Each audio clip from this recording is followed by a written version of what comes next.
মিলাদুন নবী মানো, তোমাদেরকে গালি দেই না, দূরে সরাইয়া দিতে চাই না। মিলাদুন নবী মানো, তোমাকে হাজার বার আমরা স্যালুট জানাই। তবে মিলাদুন নবী মানিয়া রাসূলের সিরাতকে লাত্তি মারবা, ওরা রাসূলকে সিরাতকে লাত্তি মারতে পারো না। সিরাতকে লাত্তি মারা মানে আমার আল্লাহর ওহী মানি কোরআনকে লাত্তি মারা। জবান খুলে একবার পড়েন না, কথা ঠিক না বেঠিক? মুসলমান ইমানদার আল্লাহর গোলাম, সিরাত হলো রাসূলের 30 পারা কোরআন। যেই ভণ্ড, যেই মুনাফিক আমার রাসূলের মিলাদ মানার পরে সিরাতকে লাত্তি মারে আর নাম দেয় আমরা সুন্নি, এরা সুন্নি হতে পারে না, এরা সুন্নি নামের গাদ্দার আর ধোঁকাবাজ। জবান খুলে পড়েন না একবার, কথা ঠিক না বেঠিক? মদিনাওয়ালা নবীর সিরাত, সিরাত অর্থ নবীর আদর্শ, মিলাদ অর্থ নবীর জন্ম। মিলাদুন নবী মানে রাসূলের জন্মদিন, রাসূলের জন্ম বৃত্তান্ত আলোচনা। সিরাতুন নবী মানে রাসূলের চরিত্র, ক্যারেক্টার মানে আখলাক। কেমন ছিল আমার মায়ার নবীর চরিত্র? সাহাবায়ে কেরাম একদিন গিয়া আম্মা জান আয়েশা সিদ্দিকা রাদিয়াল্লাহু তাআলা আনহা, 10 জন জান্নাতি মহিলার মধ্যে একজন মহিলার নাম হযরত আম্মা জান আয়েশা সিদ্দিকা রাদিয়াল্লাহু তাআলা আনহা। আম্মা জান আয়েশার কাছে একদল সাহাবায়ে কেরাম গিয়া কয়, এ আম্মা জান, রাসূলের কিছু সিরাতের বয়ান আমাদেরকে করেন। আম্মা জান আয়েশা বলেন, ও সাহাবায়ে কেরাম, আফা তাকরাউনাল কুরআন, ও সাহাবায়ে কেরাম ভালো করে শুনো, তোমরা কি কোরআন পড়ো নাই? সাহাবায়ে কেরাম বললেন, ক্বালু বালা, ও আম্মা জান, হ্যাঁ আমরা কোরআন পড়লাম। এবার আম্মা জান আয়েশা সিদ্দিকা রাদিয়াল্লাহু তাআলা আনহা বলেন, কানা খুলুকুল কুরআন।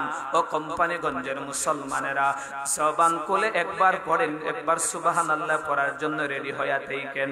আম্মা জান আয়েশা বললেন, কানা খুলুকুল কুরআন, আমার নবীর 63 বছর জিন্দেগি হলো 30 পারা কোরআন।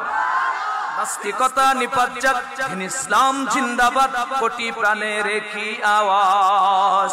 খোদাদ্রোহী চার পাবে না এই বাংলায়, তাই হবে না। মুসলমানরা জেগেছে আজ, ঠিক কিনা জুড়ে বলেন? ও জোর কদমে সামনে চলো, তোলো তোলো আওয়াজ তুলো, একই সাথে আওয়াজ তুলো, দাও না স্লোগান, নারায়ে তাকবীর, নারায়ে তাকবীর। দিন ইসলাম, দিন ইসলাম জিন্দাবাদ, জিন্দাবাদ, নারায়ে তাকবীর।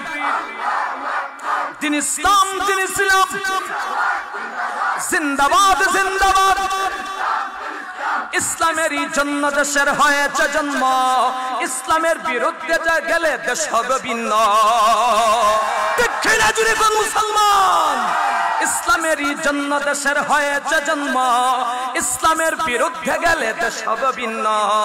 ইসলামের বিরুদ্ধে যারা নিয়েছে অবস্থান, এই বাংলায় তাই হবে না, যাও হিন্দুস্তান। এই ইসলামের বিরুদ্ধে যারা নিয়েছে অবস্থান, এই বাংলাটাই হবে না, বাজাও ভারতস্থান। ও জোর কদমে সামনে চলো, তুলো তুলো আওয়াজ তুলো, একই সাথে দাও আওয়াজ তুলো, দাও না স্লোগান, নারায়ে তাকবীর, নারায়ে তাকবীর। দিন ইসলাম, দিন ইসলাম জিন্দাবাদ, জিন্দাবাদ, নারায়ে তাকবীর, নারায়ে তাকবীর। কারা কারা ইসলামের জন্য জীবন দিতে প্রস্তুত? হে মুসলমানেরা, আবেগে কথা বলবেন না, বিবেক আর ঈমানি চেতনা নিয়ে বলেন, কারা কারা ইসলামের জন্য জীবন দিতে প্রস্তুত? যদি কোনো সময় আহলে হক উলামায়ে কেরামরা ইসলামের বিরুদ্ধে, ইসলামের দোসরদের বিরুদ্ধে, ইসলামের বিরুদ্ধে যারা কাজ করে, এদের বিরুদ্ধে জিহাদের জন্য যদি সিলেটের উলামায়ে কেরামরা ডাক দেন, কারা কারা জীবন দেওয়ার জন্য প্রস্তুত আছেন?